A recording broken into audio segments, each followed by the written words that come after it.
Welcome to the Common Man Football Show. My name is James Cobern, and today's episode is the Philadelphia Eagles draft class. Starting with the first pick of the draft, Derek Barnett, defensive end out of Tennessee. When it comes to his production, he scored 91.33 in terms of solid tackle market share, 97.61 when it comes to sack market share, and 87.19 when it comes to tackle for loss market share. Age score is fantastic as well, scored a 99.10 age score. But his problems start and end when it comes to athleticism. Only scored 42.09 in terms of explosives for his size, 36.90 in terms of speed for his size, and 73.70 when it comes to flexibility for his size. Barnett is one of those players that I've had a lot of issues with from a data perspective. He has impressive production traits. He has impressive flexibility. I mean, 73.70 flexibility is nothing to sneeze at. That's very good flexibility. But he doesn't quite have elite speed, and he doesn't quite have elite explosiveness when it comes to his other sort of traits when it comes to that position. So it's just kind of questionable in terms of just how good he's going to be. Now, the one thing I can say is there are some similarities between his profile and Terrell Suggs. Terrell Suggs was another guy who, based on production, based on age, and somewhat had some similar sort of athleticism question marks. I mean, if you guys remember Terrell Suggs during that draft class, people were freaking out over his speed and freaking out over other sort of stuff, but he did have very impressive flexibility testing. That's something that Derek Barnett unfortunately doesn't have.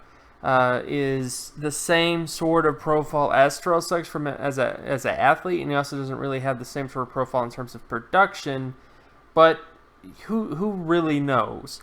All I can really say is I think the best case scenario with Derek Barnett, based on his data, is that he becomes a high quality long-term starting defensive end. But when it comes to high quality outcomes, multiple All-Pro, multiple Pro Bowl sort of things, that's just not going to be as consistent as it needs to be. Especially with the fact that he does have a skill set that can take advantage of certain offensive tackles. But it's just a matter of can he take advantage of every single offensive tackle, and that's really the big issue when it comes to Derek Barnett. Is just he doesn't really have the advantage of having one or two elite athleticism traits to become a consistently dominant football player week in and week out. And then we come to the next pick of the draft in terms of Sidney Jones, cornerback out of Washington. When it comes to his production, he scored 73.92 in terms of solid tackle market share, 83.96 in terms of pass deflection market share.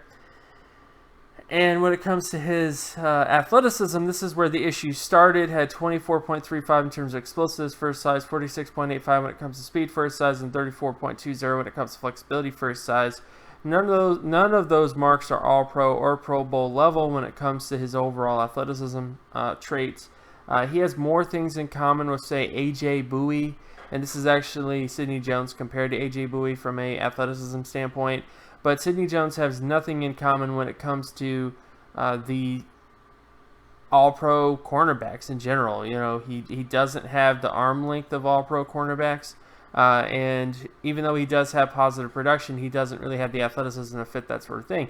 And this is before injury, by the way. So, and maybe he was not 100% healthy when he went through testing, but based on his athleticism for his size, he simply just does not have the athleticism of a high-quality player. And that's why I feel more comfortable projecting Sidney Jones as a potential long-term starter, but not a high-quality long-term starter. And that's just kind of how I feel about that from a data perspective. Then we come to the next pick of the draft in terms of Rasul Douglas, cornerback out of West Virginia. When it comes to his production, he scored 71.16 in terms of solid tackle market share, and 51.97 when it comes to pass deflection market share. He hits all the marks when it comes to solid tackle market share in terms of high-quality outcomes, but he unfortunately does not hit all the marks when it comes to pass deflection market share in terms of high-quality outcomes. And not only that, his athleticism is not impressive. Scored 43.77 in terms of explosives for his size, 46.95 in terms of speed for his size, and 63.52 in terms of flexibility for his size. Based on his athleticism, he's essentially a zone-ish cornerback. He's a guy that has the flexibility traits indicative of a guy that can play in a zone system and be kind of a press zone corner, but he doesn't quite have all the athleticism traits from explosiveness to speed to be a very high quality press zone cornerback on top of his production in terms of specifically pass deflection market share, not hitting what it needs to be in terms of high-quality outcomes. That's why I would say when it comes to Rasul Douglas, you're basically looking at a starting press zone corner, but not someone that I would expect to have high-quality outcomes based on his athleticism and other sort of traits from that kind of perspective. And then we come to the next pick of the draft in terms of Mack Hollins, wide receiver out of North Carolina. When it comes to his production, he scored 35.89 in terms of passing yardage market share production. And this also took into account games missed. So it's not good. He didn't hit the long-term starting threshold since the 1969 NFL draft class. He did not hit the Pro Bowl, let alone All-Pro marks when it comes to market share production. Not only that, his age score is a little suspect. Only scored 11.79 in terms of his age score, so he's already a little bit up there when it comes to his age. And based on athleticism, the only thing that he actually tested in was speed, where he had 74.68 for his size, which is a good speed score. But when you look at the production and you look at the age, it's a no-go. There's never been a long-term starting wide receiver with his combination of passing yardage market share production and age. It's never happened. So as much as there are some Mack Hollins truthers out there that say that, well, he was injured and he never got a shot and now he has a shot and all this kind of stuff, I'm just sorry, that's just not going to fly. When it comes to a guy who has that type of production, which is that low, on top of having his age the way it is, you're looking at a guy that is most likely not going to become a long-term starter, a consistent long-term starter for the foreseeable future, let alone high-quality outcomes, which is just not on the table with him whatsoever based on his production as well. And then we come to the next pick of the draft in terms of Donnel Pumphrey, running back out of San Diego State. When it comes to his production, he scored 92.15 in terms of total offensive market share production, which is very good, by the way. I mean, that is basically all-pro level market share production. But where everything falls apart for him is in athleticism. He scored 3.97 in terms of explosiveness for his size, 20 in terms of speed for his size, and unfortunately did not do flexibility testing to determine his overall athleticism marks. But the bottom line is there's never been a long-term starting running back with a 3.97 explosion score. It just has never happened before, let alone the fact that he is a very, very small running back. There have been very few running backs that have existed long-term as a starter who were only 176 pounds. And it's just not a good outlook for him. He does have very positive, production, but he just doesn't have the physical characteristics nor the athleticism characteristics of a high-quality running back, let alone a starting running back, and therefore I would just project Donnel Pumphrey as a backup/reserve running back for the foreseeable future, and that's, again, best case scenario based on just his total package. If it wasn't for his production being what it is, I would say he'd be a guy who is just a straight reserve, not even a backup. And then we come to the next pick of the draft in terms of Shelton Gibson, wide receiver out of West Virginia. When it comes to his production, he scored 59.41 in terms of passing yardage market share production, which is starter level. I mean, that's one of the big positives in terms of Shelton Gibson is his passing yardage market share production. But unfortunately, he kind of misses the mark in terms of age. Only scored 44.89 in terms of his age score. And athleticism-wise, he's actually pretty decent. Scored 22.20 in terms of explosiveness for his size, 52.76 in terms of speed for his size, and 68.67 when it comes to flexibility for his size. This is actually Shelton Gibson compared to Antonio Brown in terms of athleticism skill set. So essentially what you have with Shelton Gibson is you have an Antonio Brown level athlete who just doesn't have Antonio Brown's offensive market share production, nor Brown's age when he entered the draft, and I just think that that's essentially what you're getting, a poor man's Antonio Brown, which could be anything. So, I think there is a chance that he could become a long-term starter, but I just think that high-quality outcomes, I don't think he's going to become Antonio Brown because he didn't hit the passing yards market share production that Antonio Brown did, and he doesn't have the age that Antonio Brown had coming out when he came out from not Central Michigan, but Western Michigan. So that's just sort of the issue when it comes to that sort of profile is that.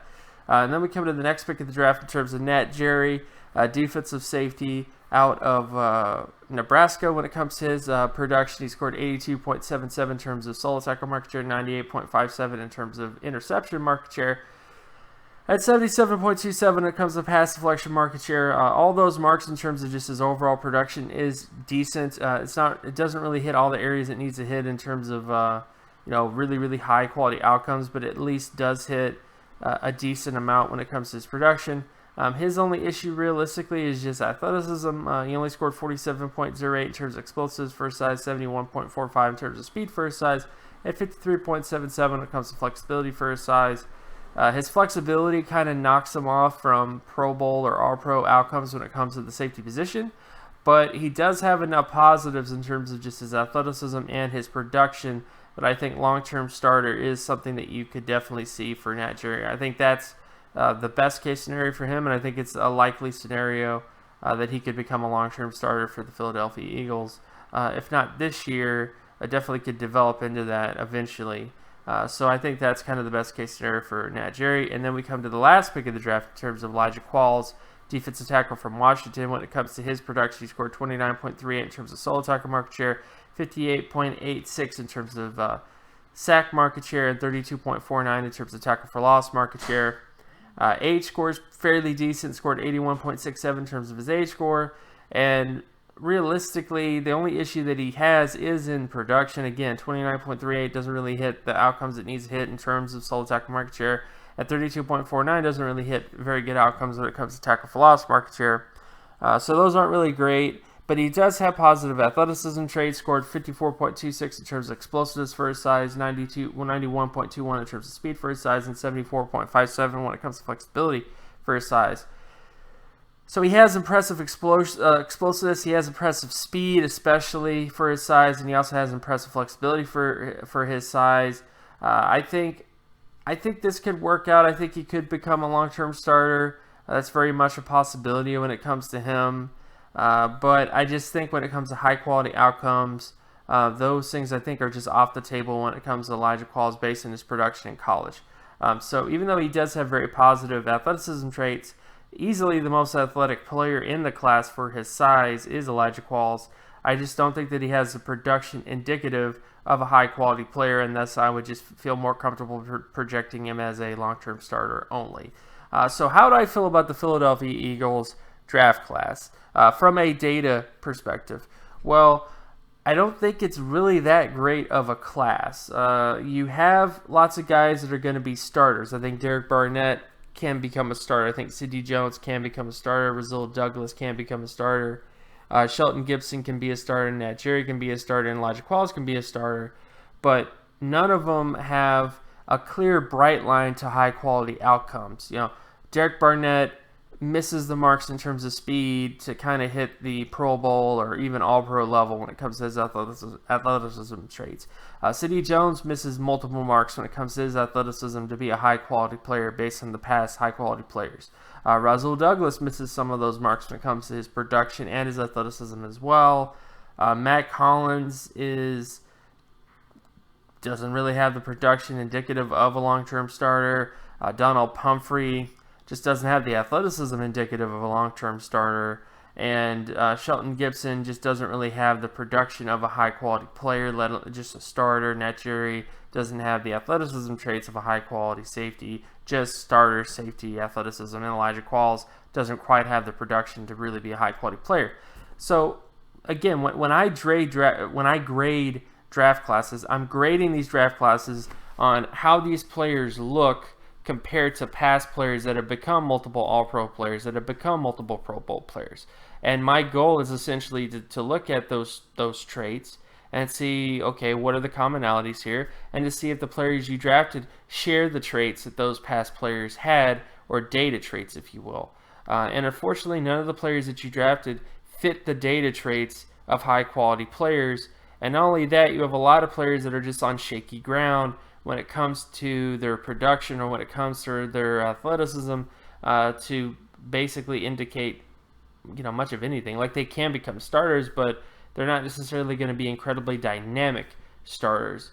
So that's just really the only issue with the Eagles draft class. You've got a lot of guys that can be starters, but you don't really have a ton of guys that can be truly dynamic starters. And that is bottom line the only big issue in terms of this draft class, especially with taking certain players like Donnel Pumphrey and Mack Hollins, who are players based on their profile realistically should have been UDFAs to late round players, based on the fact that they're just not going to be long-term starters on this team. Mack Hollins, based on the data, is never going to become a long-term starter, and Donnel Pumphrey is never going to become a long-term starter either, based on his overall profile. So again, my name is James Cobern. You can follow my work at draftcoburn.wordpress.com. You can also follow me on Twitter at Geometrics. If you like this content, if you want more content like this, be sure to like and subscribe. It helps me out a lot when you guys do that. And I will talk to you guys in the next video. Peace.